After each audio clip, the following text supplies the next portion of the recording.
The untouchable True School Sports Empire proudly presents something the boxing game's been missing. Hey, what's going on? It's your boy BT, and I came here to talk some boxing with the thousands of True School Sports subscribers. Now, it's been a little bit of time since I did a video about Teofimo Lopez, but I've been kind of like observing and reading and just seeing how this whole Teofimo Lopez, George Kambosos saga is playing out. And I gotta say, man, I love Teofimo Lopez, and I wish nothing but the best for his career because he is a product of the South Florida boxing community.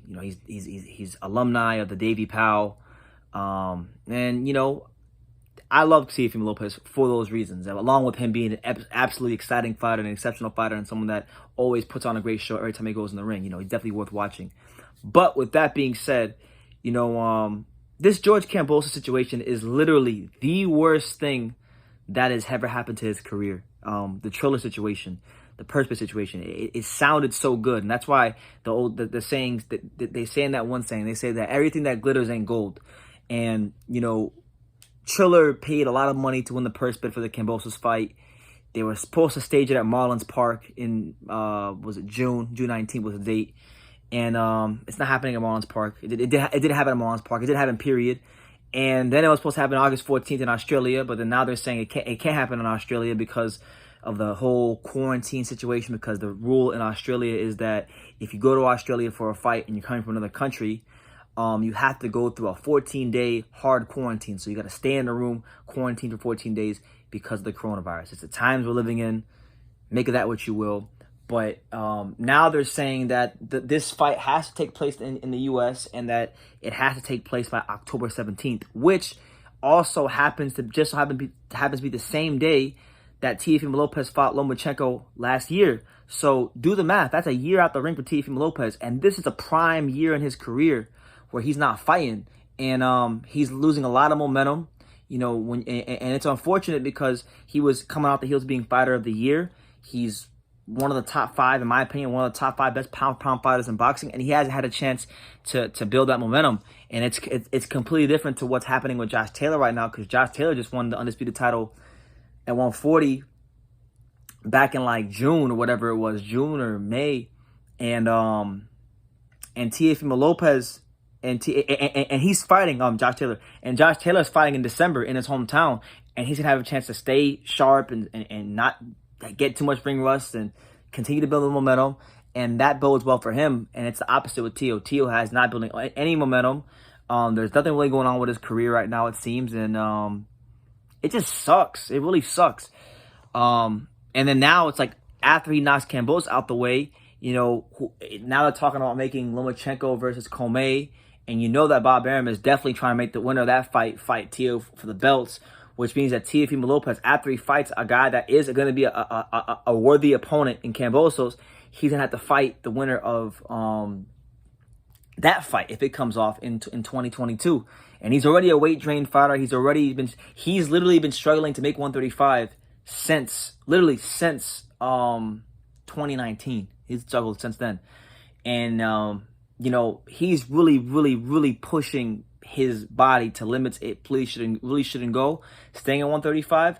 And I really think if he has two more fights, if Teofimo Lopez has two more fights at 135, it's gonna be his ultimate undoing.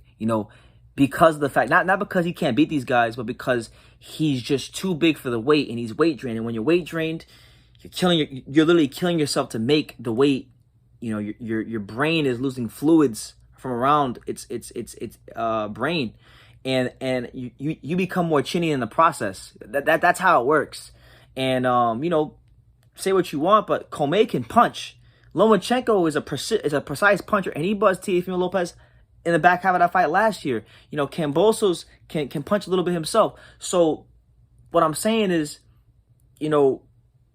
I really think Teofimo Lopez, if they had water, all parties involved, if there's a way that they can just vacate the belts and go up to 140, that would be a lot better for his career, because you're not doing him any favors. This Triller thing is dragging out. I know Peter Khan and Triller, they paid a lot of money. They paid a lot of money to market this fight, and then COVID supposedly happened, and They lost money, and they were losing money anyway, apparently, because the tickets weren't selling the way they thought they would sell. So it's just been a whole disaster. It has literally been the biggest 180 I can think of in boxing in quite some time, where you get a fighter like Teofimo Lopez, who, against all odds, he's beaten Nakatani and Komei and Lomachenko back to back, undisputed champion, fighter of the year, looking like he's trending really quickly towards a Hall of Fame career quickly. And now that momentum, that same momentum that had us all excited about the future of Teofimo Lopez and about the future of where he was going to go, that momentum is being extremely halted. It's been halted and stymied. And it's unfortunate because, I had a chance to watch Teo spar in Vegas. Watched him spar for like 8 rounds, and he looked amazing. I mean, he looked great. And you see why Teofimo Lopez is such a great fighter, because you see the athleticism in a whole new light when you see him in person. You see the quick twitch muscles and the athletic ability, and just the things that make him a dangerous fighter, the explosiveness, and the fact that boxing is going to go a whole calendar year if he fights Kambosos without seeing the God-given talent that this kid has, is disgraceful to the sport. And it's just another example of like all the stuff going on in the world with COVID and Triller and purse bids and mandatories. Because if we're being honest, and if we're calling a spade, I'm not hating on George Kambosos. I quite like George Kambosos. But look, the reality is nobody, whether it's being hardcore boxing fans or regular boxing or casual fans or just regular sports fans in general, nobody really wants to see this fight. It's a good fight. It was cool. It was gonna be a cool event. They did a good job hyping it up. But like these guys, and not just Teo, Kambosos as well. These guys got to get on with their careers. And if network politics and politics that have if things beyond their control are gonna force these fighters to lose, a year out of the ring, then I feel like Kambosos and Teo will be better just like to go their own route and take interim bouts, and just so they could knock the ring rust off. Because I don't want to see these guys on the shelf. Because right now, even though it's not their fault, they're both effectively on the shelf, and you hate to see that. So I'm just venting, man. I want to see Teofimo Lopez back in the ring as soon as possible, and preferably at 140. Because I really think, and this is my opinion, Junior, if you see this video, I'm not hating on you guys. I love you guys. But if he stays at 135 for 2 more fights, I really think he will take a loss. I think he will take a loss. Not because he can't beat these guys, but because I saw Teo. When I was in Vegas, I saw Teo. I don't know how the fuck he gets down to, and excuse my language, but I don't know how the hell he gets down to lightweight. He's very stocky, very broad shoulders, solid guy. I don't know how the hell he's getting down to 135. It's a miracle from God that he can get down to that weight and not have to kill himself. And he might be killing himself unbeknownst to everybody, because a lot of times fighters can literally be going through hell on the inside, killing their bodies to make weight, but nobody else knows, because that's how tough and that's how noble and that's how strong fighters are. And that's why I love the fighters, and that's why I respect the fighters. But they need to get this resolved, because this young man, this great fighter, he's losing valuable time in his career.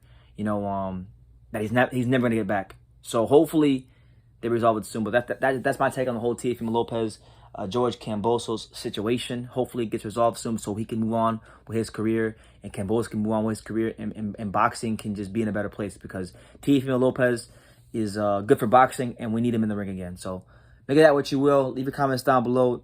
Take the time to subscribe, and like I say in every single one of these videos, you can love me or you can hate me, but I'm just a kid from Daniel. So until next time, take care, guys.